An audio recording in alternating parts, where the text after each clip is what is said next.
200 বছরের ব্রিটিশ উপনিবেশিক শাসন থেকে নতুন আরেক যুগে এসেছিলাম, কিন্তু অধিকার পাইনি। 23 বছরের পাকিস্তান আমলে ছিলাম, অধিকার পাইনি। 54 বছরের স্বাধীন বাংলাদেশে ছিলাম, অধিকার পাইনি। আজ থেকে 1 বছর আগে এই মঞ্চে ফ্যাসিবাদী ব্যবস্থার বিলোপ এবং নতুন রাজনৈতিক বন্দোবস্তের স্বপ্নে খুনি হাসিনার পতন ঘটানোর ঘোষণা দেওয়া হয়েছিল। 1 বছর হয়েছে, কাঙ্ক্ষিত অধিকার পাইনি। আমরা আর হতাশার কথা বলতে চাই না। আগামীর বাংলাদেশে আমরা যে অধিকারগুলো পেতে চাই, যেভাবে বাংলাদেশকে দেখতে চাই, আমরা সেগুলো এই মঞ্চ থেকে বলতে এসেছি। 1 বছর আগে এই মঞ্চে ছাত্র জনতার প্রতিনিধি হিসেবে যারা ছিল, তাদের মধ্যে অনেকে আজ এখানে শহীদ পরিবারের সদস্য হিসেবে আছে, অনেকেই এখানে আহত যোদ্ধা হিসেবে আছে।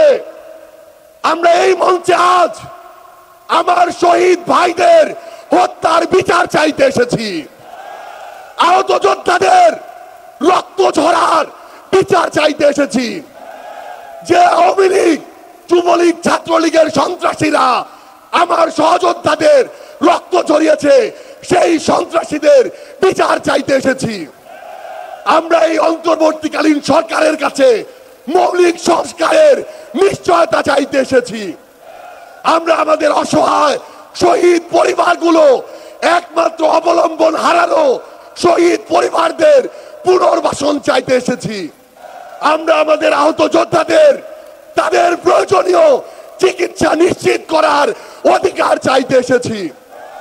আমরা আজকে এই মঞ্চে স্পষ্ট করে বলতে চাই, ওই 72-এ যে সংবিধান একটা দলের সংবিধান ছিল, যে সংবিধানের ড্রাফট আরেকটা দেশ থেকে পাশ হয়ে এসেছে, সেই মুজিববাদী সংবিধান এই বাংলাদেশে আর আমরা থাকতে দিতে পারি না। আমরা আজকের এই মঞ্চে মুজিববাদী সংবিধান ভেঙে চুরে শেষ করে দিয়ে নতুন সংবিধান চাইতে এসেছি। সংগ্রামী সহযোদ্ধারা, আমাদের যে লড়াই, এই লড়াই শুধু 24-এর জন্য লড়াই না।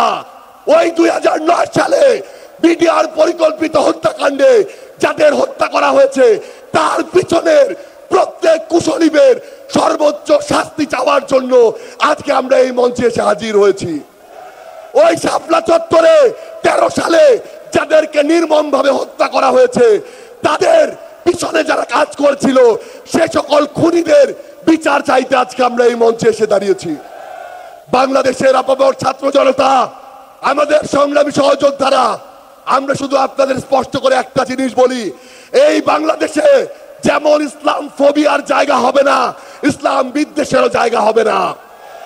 এই বাংলাদেশে আমরা যেমন কোন জঙ্গিকে দাঁড়াতে দিব না, তেমনি কোন জঙ্গি নাটকও করতে দিব না। এই বাংলাদেশে সিভিল সোসাইটি নামের কোন দালালকে আর ক্ষমতার চাটুকারিতা করে পার পেতে আমরা দিব না। ইনশাআল্লাহ আপনাদের সাথে আমাদের দেখা হবে সংগ্রামের রাজপথে অথবা বিজয়ে। ইনকিলাব জিন্দাবাদ, এনসিপি জিন্দাবাদ।